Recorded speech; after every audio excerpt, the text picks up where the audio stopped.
happy holidays. And for all of you Amazon.com shoppers, go to southgatemediagroup.com. There's an Amazon login portal there, and just do your shopping. And portions of your shopping go to help support Southgate Media. So happy holidays. As a bird, as a plane, as Supergirl. This is Jason J. Lewis, the voice of Superman on Justice League Action. This is Mark Wade, writer of Superman Birthright. And you're listening to the Krypton Report. And you're listening to Krypton Report. Up in the sky, look!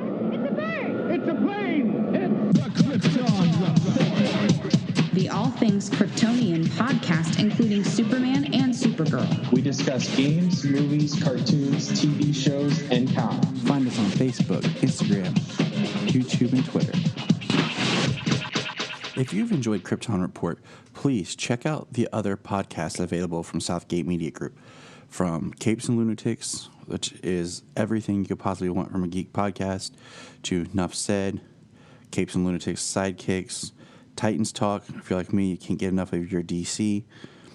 And you can also check out Super Connectivity, where they discuss everything in comics.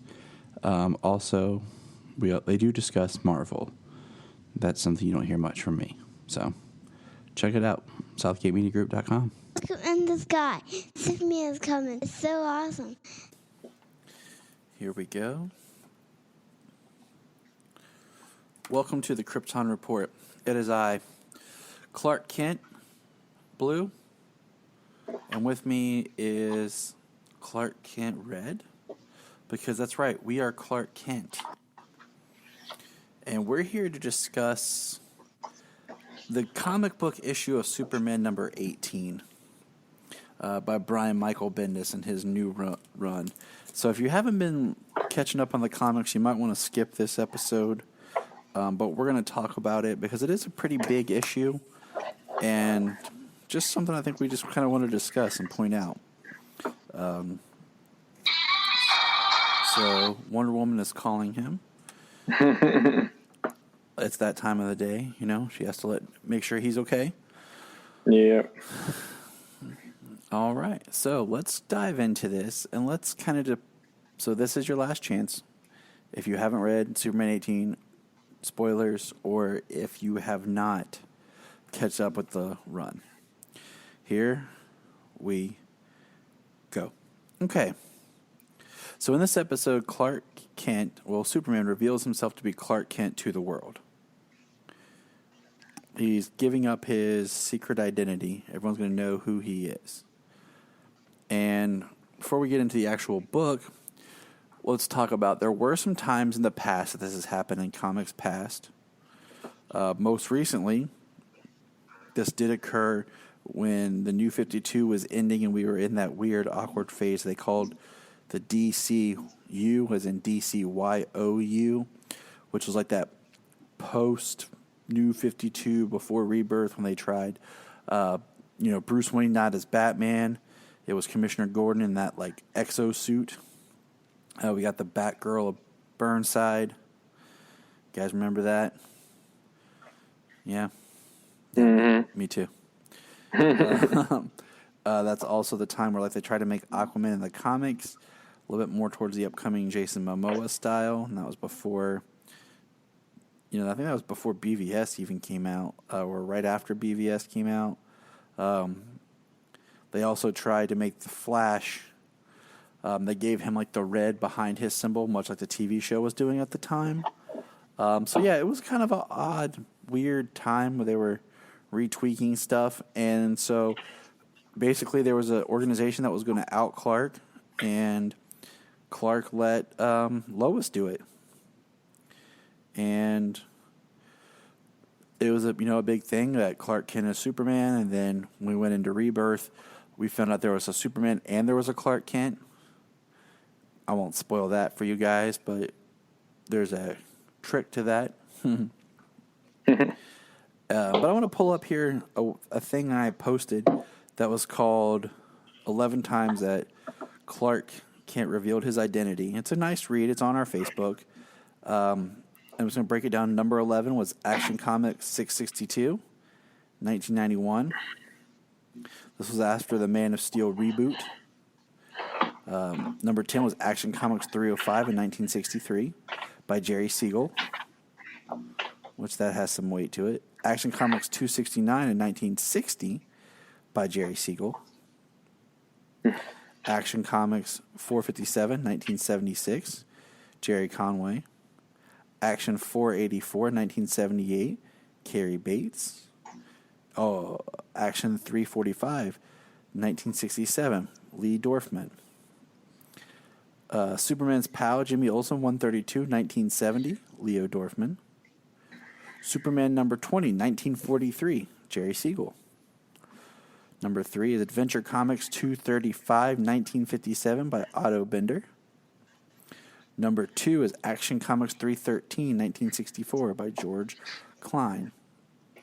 And then number 1 is Superman 43 by Gene Luen Yang. And yeah, in 2015. Man, time is going by. Yeah. 2015, geez, that's almost 5 years ago already. But so that's kind of just a quick history. Go ahead and give that a read. It'll help you really get in depth. But so we're going to dive into the book. But here's some things I just want to throw out there before we get into the book, James. Mm-hmm. Superman's secret identity. Okay. Now I sent you a thing that was like, if anyone read Heroes in Crisis, there's a nice little page where Superman's kind of confessing to Sanctuary. It's a sanctuary, and it kind of gives you an idea of his mindset, of where he is, just why he's Clark Kent. And I get it, why he's Superman. And I posted that on the Facebook page as well. But I just wanted to kind of talk about it, like secret identities. It seems to be the thing nowadays in all superhero shows, movies, comics, whatever, that everyone's ditching. Like it's no big deal. And I think to close people, I think that it you can let it go. Kind of how the Flash starts to bring people into his inner circle. But there is a reason for this. Now, let's jump over the hill here. Let's talk first about Batman. When we've had things about Batman's identity coming out. When Batman was revealed in different stories, and I'll have to call upon the great powers of the mighty Phil, the overlord of all things comics. When Batman has come out before he's Bruce Wayne, immediately you see backlash of people trying to sue Bruce Wayne for injuries or damages or whatever they can get from him for his acts as Batman. And then he goes on trial or whatever. But you also got to think, all of a sudden now your anonymity is gone. Clark can't walk into a diner. He can't walk down the street. You're going to have people do stupid stuff like, hey, Superman, save me, I'm jumping off this building. He's going to be Superman 24/7. Clark was a way for him to rest and feel normal in some way. And, we've talked about Clark Kent being kind of threefold, where you have the Clark Kent he presents himself at the planet, the more bumbly, nerdy Clark. You have Superman, which is like this ideal man, God-esque hero, not, no errors. And then you have, the other Clark that's just him on the farm, kind of, the regular guy. We've seen that depicted, in a couple of different ways. A good way is kind of looking at Clark Kent recently in Crisis, when he's with Lois, Tyler Hoechlin Clark, that is, or Brandon Routh in Superman Returns when he first comes back to Earth before he goes to Metropolis and comes back to being bumbly Clark. We get these kind of ideas of who he is. Dean Cain, I think, always kind of played that medium Clark the most. And now him and Henry Cavill. Yeah. I mean, my wife said it best that Man of Steel was more of a Kal-El movie. He wasn't Superman yet. He really wasn't Clark that we know. He was the medium person throughout most of the film until he really solidified the two identities. And then, so you have that. Now, I think about the idea of like Superman as being like some people look up to him as being more than human, like something more. But then when he comes out like, I'm Clark Kent, now you've just kind of humanized him more. And to some people that might backlash. He's no longer that larger than life person. He's just, and as we'll get into the book, Adam Stretch says, you have a desk job. You know, you're just an average person, and that might work for some, but now some people might not see him as this perfect beacon, hope, ideal image. That's gone. It's now he has all the faults as a regular person does. So I mean, I know I'm kind of going on here, but you know, it would be hard for some people to kind of start to reconcile the factors of Clark in the threefold. So I know I'm kind of going off James here and just talking all by myself. Let you talk. Go ahead and say some things. Well, you were talking about like Superman's image, the larger than life and not flawed and everything. Like this far into his career, like he's made mistakes, and his mistakes are large and they're, you know, they're public. It's not like these things are hidden. So like I can definitely see like early on, you know, that image being so important, but now at this point, and especially, you know, the way that they tied this stuff together in this issue, for him to want to be honest. I mean, I think it worked well. I mean, to see where it goes is another thing, but, you know, like you brought up Heroes in Crisis, and perhaps they were seeding that, when he started to talk about his difference of being Clark Kent and being Superman. We had to make them different. Mm-hmm. You know, that, the quote is Superman trying to be flawed, or is Superman Clark trying to be better? Like, is Clark Superman trying to be flawed, and like two personas where he exists in the middle? Like he has to act more extreme one way or the other all the time. Like that's a pendulum swing. And even for Superman, that would eventually, you know, that would probably take your toll on like, who am I all the time? Right. Yeah. I mean, I see reasoning behind it. And we're going to get into the reasoning because you brought up a great point. You know, I think about that moment of peace, like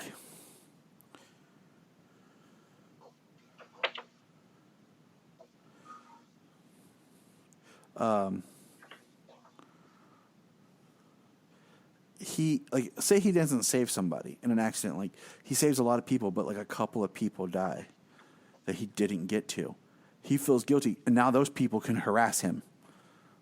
Like, you didn't save my kid. You didn't do this. You know, calling Clark Kent. You know, his phone would always be ringing. People would be at his house like a celebrity. You know? Just think about that when, like, somebody famous lives down the street, or you see somebody famous.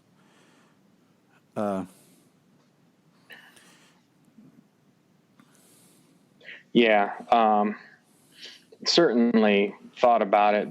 There's plenty of stories that incorporate that. I mean, you know, you talked about, oh, Superman saved me, jump off the window ledge like in Smallville. Just to have him save him for no other reason than a smile, you know. Mm-hmm.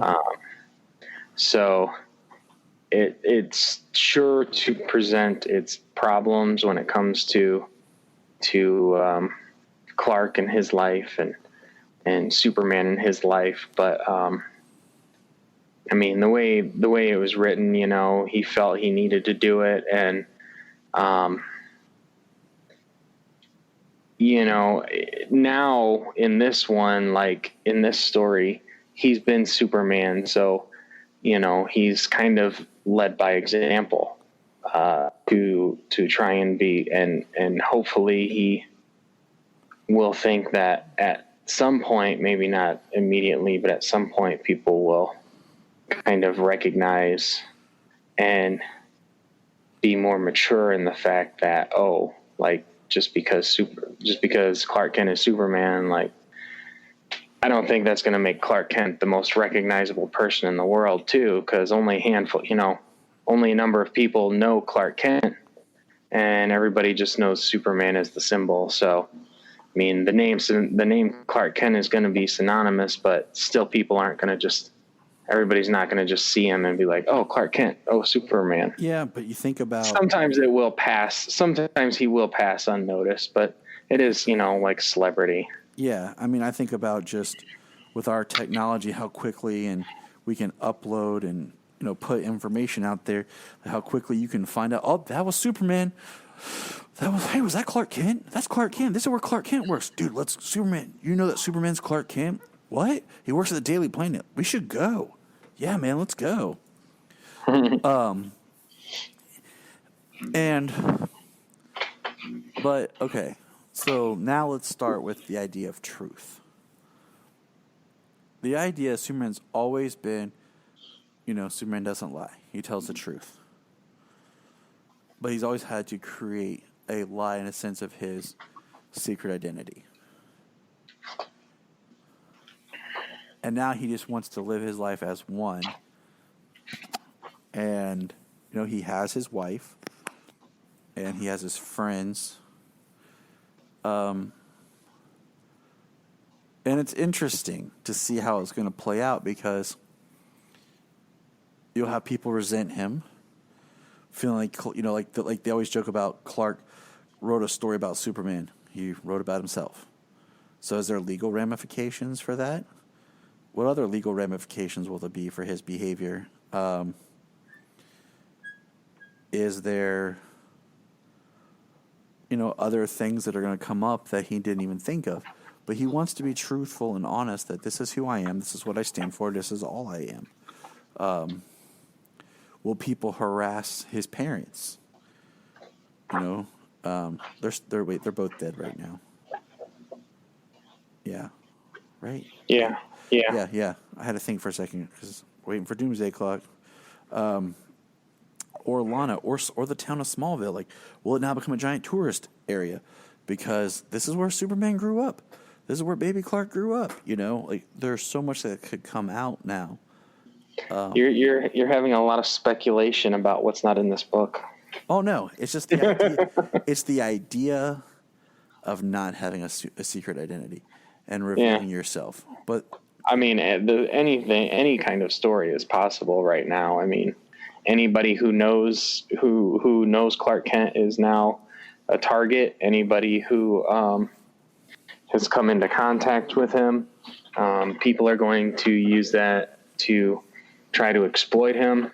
I mean, you name it. There's countless ramifications for him revealing his identity.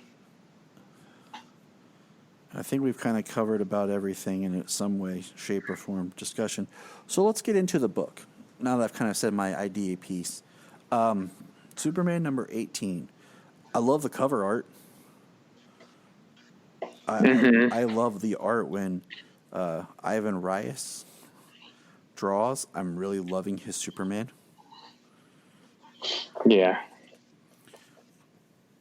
So we get the first page. Is Superman descending to a giant press meeting. And we hear all the voices and he's listening. And it ends. The second page is a 2-page spread of all the media and news outlets, all ready to get the story. cameras and phones and microphones and cameras upon cameras. And he says, there's something else I think you need to know about me. And we're like, all right. And then it jumps back to last week at Thanagar. Mm-hmm. And, you know, he has an interesting conversation with Adam Strange, where he basically starts to tell him, you know, I'm not Superman 24 hours a day. Like, I have a life. You know, there's a joke. He says, do you know I have a secret identity on Earth? He says, is it Batman? Please tell me you're also Batman. But, you know, he's trying to explain it and talk to Adam Strange. And he says, I have a job. He says, of course I have a desk. I have a job. And he says, you have a job like insurance? You know? And it just kind of shows the people that are only accustomed to seeing him as Superman not being able to reconcile that he would have Clark Kent. That he would be this one and the same. It's interesting. You know, he talks about, I think of all of Jor-El's secrets, all his little dirty secrets, it started with one. They started to pile up, but it started with one secret. And, you know, he sees having his secret identity as a secret, hence the term secret identity. Right.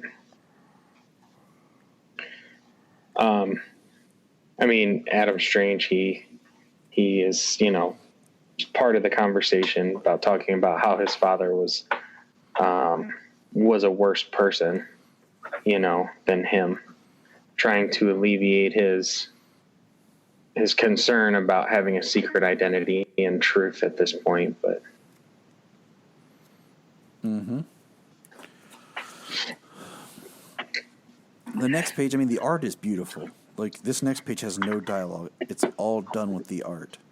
And it's Clark, as in, like, glasses and suit and tie, Clark Kent, getting off the elevator. Yeah, Clark Kent at the Daily Planet.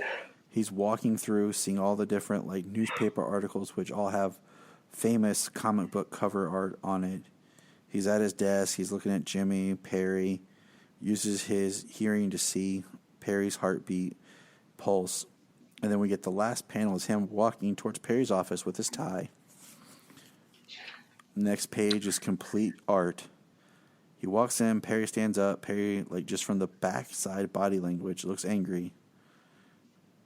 And Clark opens his shirt.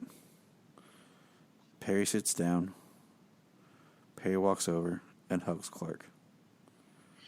So the thing about this is, the thing about this reveal to Perry is, like, you know, he's angry. Clark came in. He responds. His arms drop. He collapses into his chair after he sees that. But then he just goes over and hugs him. That's like the idea that Perry has known for years who Clark is. And he's the thing that has taken him by surprise is Clark's trust and you know, revealing it to him. He never thought that it would, that he would reveal it to him. Right. And that you know, that was a thought that I had, just the way they did it without dialogue. I mean, it's beautifully done. It's beautifully done. And that's something, like, I thought about in the back of my head, like, how will this play out later? So we will see, as you have pointed out to me. And then we get the next page is Jimmy Olsen taking pictures in Gotham City of penguins with rockets strapped to them. And what's funny is Superman shows up, talks to him, and then quickly, where's the words? He says, according to my X-ray vision, I believe there's an anonymous note with the unusable fingerprints from the killer in the penguin's collar. It's Scarecrow. The penguin is a red herring, if you'll excuse us. Then he flies off with Jimmy. And what did you think about this reveal with Jimmy? I thought it was really well done. I liked how Jimmy didn't freak out to him, but that's because Lois had told Jimmy, because Jimmy has been her friend longer. So she felt since he was going to be doing this, that it was her responsibility to talk to Jimmy and give him the chance to freak out first. But the reaction, him trying to be like, you do a good Clark Kent, like a good impression, but how he knew because he was just playing along, it was kind of funny. I liked it. Yeah. And I feel like when Lois says, he was my friend before yours, it is kind of something that they share together. Clark's secret is bigger than just Clark. her. Yeah. Or her. They're married now. Like, she's just as vulnerable as he is. And the next page is Lois and Clark talking. And, then that's what they're going over. And then when you turn the page, we have him tell him more at the press conference. And then the final panel is, my name is Clark Kent. I'm a reporter for the Daily Planet and have been ever since I moved here from Smallville, Kansas. Then the next page is just kind of everybody around the world watching. We have Mira. We have, looks like there's a bar. No, it's a prison. Yeah, there's a prison. There's Mira. There's the chief at the fire station. There's the Justice League. Perry and Lois and Jimmy. There's Batman and Robin. There's a big television on the side of a building. Red Cloud is watching. Young Justice is watching. Supergirl and Leviathan are all watching. And what I like is if you look, everybody's cheering except Wonder Woman. Yeah. Batman kind of has a smirk on his face, and Robin just has a straight face. So we'll see how that plays out. And then, we have the next page is, he talks about, people discovering and rediscovering yourself, and that's what's inspired him today. He says, I'm proud of my heritage, both from Krypton and Earth. And he tells everyone thanks for inspiring him, and he flies up out of the, out of the press conference into the sky.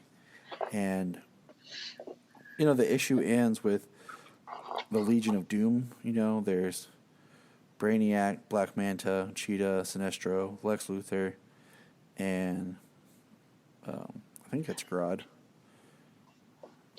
Yeah. And he says, Luthor, how did you not see this coming? And Luthor just looks angry. This issue is great. Like, it's a beautifully written issue. Basically in this issue, he reveals himself mainly to Perry because Jimmy already knew thanks to Lois. So we didn't really get to see Jimmy's initial reaction. But then, the press conference. And now I'm waiting to see people who are angry at him, like what ramifications of certain people who are mad. They kind of like, how on Supergirl right now, Lean is mad that they never told her. So, I'm kind of waiting for something like that with somebody in his life.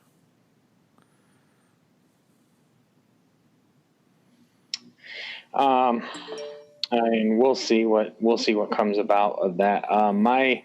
My big interest here is so Superman has not had a year of villain header going on. So Superman seems to be happening concurrently, but before Justice League, because Luthor shapeshifts. Wow, that was loud. Yeah. Luthor shapeshifts from his Apex Lex form into a suit and tie, and he's sitting there. So, this is happening at a similar time during this whole totality and everything going on, but also it's never been connected. Like the doom symbol hasn't shown up in the sky, and he hasn't had any Year of the Villain issues. So like, how is this fitting in, and is this going to have any impact on the is that going to have any impact on the Year of the Villain stuff, the Doom taking over the world? Yeah, I mean, like you said, it's all kind of we'll see, but I mean, it just felt like this was the issue that was kind of great for Superman. He's like, man, like I was able to tell people everything's upbeat, Mm-hmm.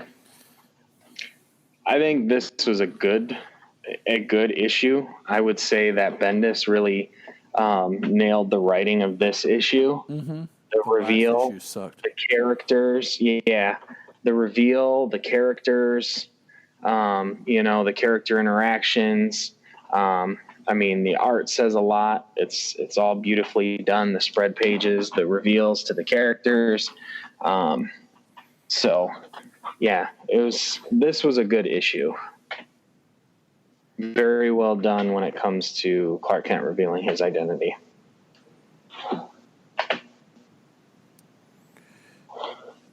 So we're just gonna have to wait and see. This is it's a big turning point. At one point I was thinking like, what do I want to do? Do I want to keep reading Superman?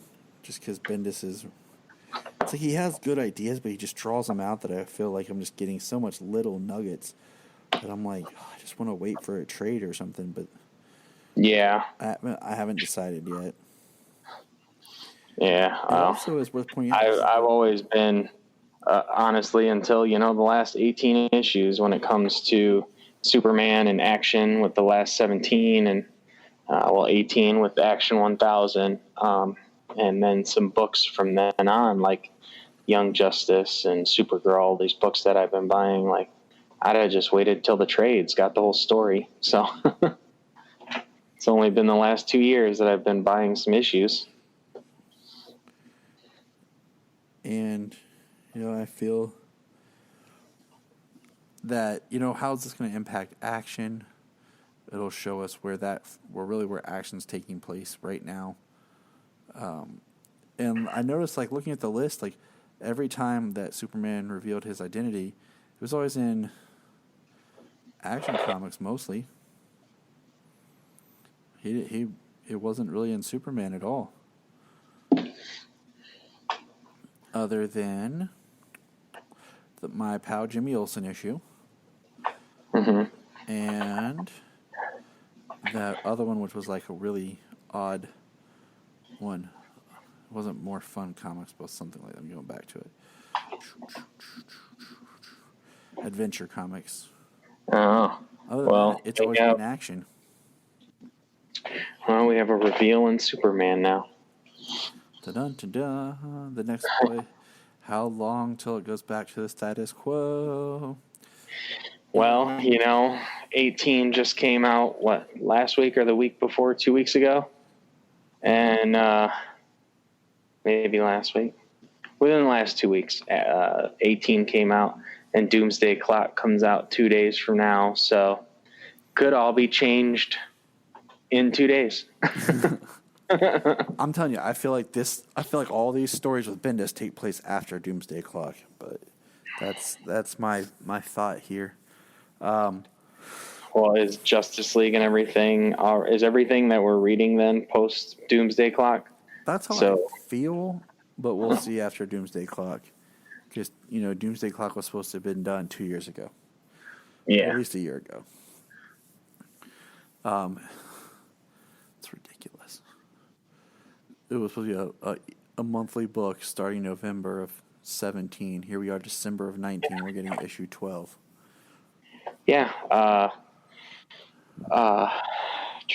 12-issue maxi series, just like Crisis on Infinite Earths, that, came out monthly and was done in a year. It's like, you wonder why people drop out or stop reading the stories, Yeah. But my thing Like is, if Doomsday Clock wasn't going to be done until this December, you shouldn't have started releasing them until last December, not the December before. right. I think about like in the comics, like you brought up Crisis on Infinite Earth. We had the death of Barry Allen, and that stayed for years. Like 25 years or something. Right. And it's like now in comics they can't do anything because as soon as they change something, people just scream for it to be back to the status quo. You know? And there's some things I hate to see change, but there's some things I get it. Like, you got to move the story. That's why I hate that John's not around, that they aged him up and got rid of him. You know, it's like nothing can last more than maybe a year, 2 if we're lucky, and then we got to change it. We got to get back to the regular. You know, that was even in the New 52. Think about that. Like, you know, you had Superman. They were building the story. Like, him and Lois were friends, and they weren't together. But, like, nobody wanted that story to grow. It was Superman dated Wonder Woman for a while. And then they were moving into him and Lois when he dies. And then they had to do the Superman series with... I want to call it Crisis because that's almost how it felt, but it wasn't. Convergence, yeah. To create this idea of the other Superman, the post-crisis Superman, so that we can get back to the status quo. Right. So, I mean, all that's to say, that's a lot to take in. You know, James and I are just kind of thinking here, like, what's going to happen? Where's things going to go? Superman is yeah. Well, we got this reveal. We've got Doomsday Clock finishing up, and then you know, the Justice League book has only gotten bigger and bigger as it keeps going. So it's getting pretty wild. So you've been keeping up on the Justice League book, right? I'm a little behind. Yeah, I'm only a handful of issues where I got behind when having to do all the catch up reading, and so, and the one website that I used that worked really good for my tablet and stuff, like, started acting funny every time I would close a pop up or something. Like, it would send me to a different page and all that stuff. So I'm like, oh man. And then the other one I was using just wasn't as, like, tablet friendly. Yeah. So then I actually went back to the other one, and it's working good again. So I'm like, hey. So I actually caught up on the Tom King Batman from, like, issue 78 or 79 up to 84. I got to catch up on Batman. The last one I read is when Bane killed Alfred. So I've been reading all of those. I kept up on that for a little while. And now 85 is coming. It's going to be the last King issue. And then we're going to have, is it Tynan going on? And that's cool. He does great work. I mean, he's been working on Batman stories, and he's worked with King and with Snyder. I feel like the quality won't really lose anything. No. I've enjoyed what I've read of his so far, since Rebirth and everything. And so I'm looking to see a new writer on Batman. Some of Tom King's issues were good. Others were just like, meh. So it was very hit or miss for the majority, especially the later half since the wedding. And I was reading it, and, like, some of the stuff's good, but also, you know, you kind of feel like it's a scramble to get to issue 85 and get them off. So we'll see how it turns out. I don't want to spoil it for you, the way it's written or the things that happen in it. So All right. But number 85 will be out this week too, so read that online and see what the new creative team has to offer when we move forward. All right. Any other final thoughts, James? Go read Superman 18. It was a good issue. Yeah, and give us your feedback. Just concept of no secret identity or just the book itself. It's a very quiet book, but it's a very powerful book. Yeah, it was quiet. It was very personal. All the interactions he had, even when it came to the reveal in front of the world. So it's very down to earth, very personable, and it leaves on a he leaves it on a positive note, and see where it goes from there. Look up in the sky. Look up in the sky. Look in the sky.